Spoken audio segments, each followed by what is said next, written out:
Good morning Kailian. Ngayong araw na to ay ang content natin ay magkuhan tayo.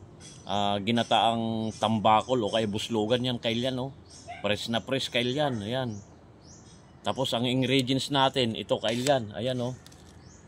Merong sibuyas, luya, talong, sitaw, sili. Ayan, no? Tapos meron din tayong gata Kailian, ayan, no?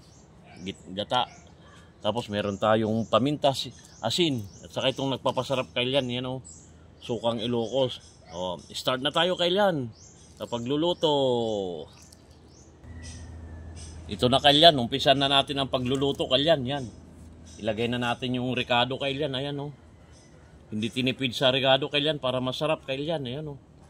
Ilagay na natin lahat, ganun din yan. Pagsasabayin din natin lahat yan. Ayan. Sabay-sabay na yan Kailian. Ang umpisa nito, papaksiwin muna natin bago natin lagay yung gata Kailian. Ayan. Ayan o. Ayan, ganyan lang o. Bakulay Kailian, colorful o.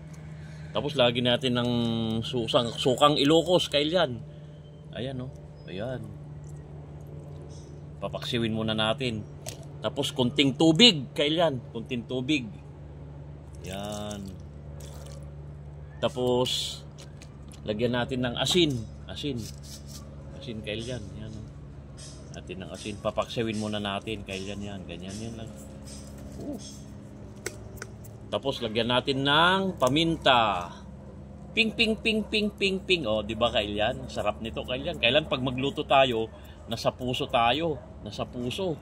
Para masarap yan Kailian. Okay. Abang-abang na lang Kailian. Ang ganda ng presentation, oh, colorful. Buksan na natin Kailian para may lagay na natin yung gata. Ayan o Kailian. Pwede na to, ilagay na natin tong gata Kailian, oh. Yung gulay pala nito Kailian, galing lang sa tanim natin dito lang sa farm. Lagay na natin Kailian. Sarap po. Shout out sa lahat ng mga mahilig sa gata. Saka shout out kay Manang Marit ng Laguna. Ginaya ko yung kanya, recipe niya dahil ang sarap nung nagluto sa Pangasinan. Shout out sa Yunsan. Ayun na oh. Hintayin natin kumulo Kailian. Lapit na to Kailian. Kita nyo Kailian, ganda oh. Kumulong-kulo. Lagdagan pa natin na sili Kailian. Galing lang sa farm natin.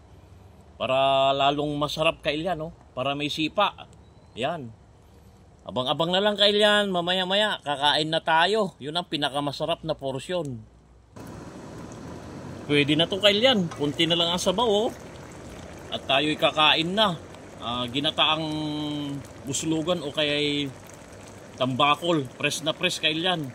Abang-abang Kailian sa kainan. Kain na tayo Kailian, ginataang tambakol o kaya buslugan. Grabe. Sarap. Nanunot yung gata Kailian. Yung mga gulay Kailian dito lang sa kon natin, mga tanim-tanim lang natin.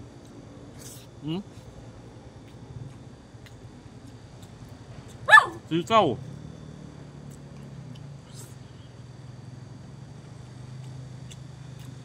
May sili Kailian. Mga talim lang natin, hindi ganong manghang. Sarap. Sarap talaga Kailian, oh, buntot Kailian. Tapos lagyan natin ng sabaw. Medyo kumunti na yung sabaw nung pinatay na natin. Ayun Kailian, oh. Sira na naman ang diet nito Kailian. Nagsarap. Naglimot-limot.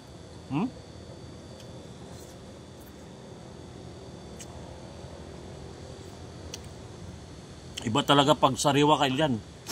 Tapos maraming gata. Nanunot yung gata Kailian. Grabe. Ang sarap oh. Mag-ingat pala tayo Kailian sa darating na bagyo Kailian. Signal number 5. Sana wag naman magaya sa yung parang sa Cebu Kailian. Kawawa sila. Kaya dasal tayo Kailian. Sana lumihis. Ayun tayo. Grabe. Sili pampasarap. Talong. Kaya maganda to kailan pag may tanim-tanim tayo sa gilid-gilid lang. Grabe. Sarap. Buntot oh. Nanunot kailan yung gata. Sarap. Shoutout ulit kay Ate Marit. Nagaya ko yung recipe niya, nagluto sa Pangasinan. Shoutout Ate Marit from Laguna. Sarap oh. Yung nagmamantika-mantika. Panalo kailan. Hanggang dito na lang kailan.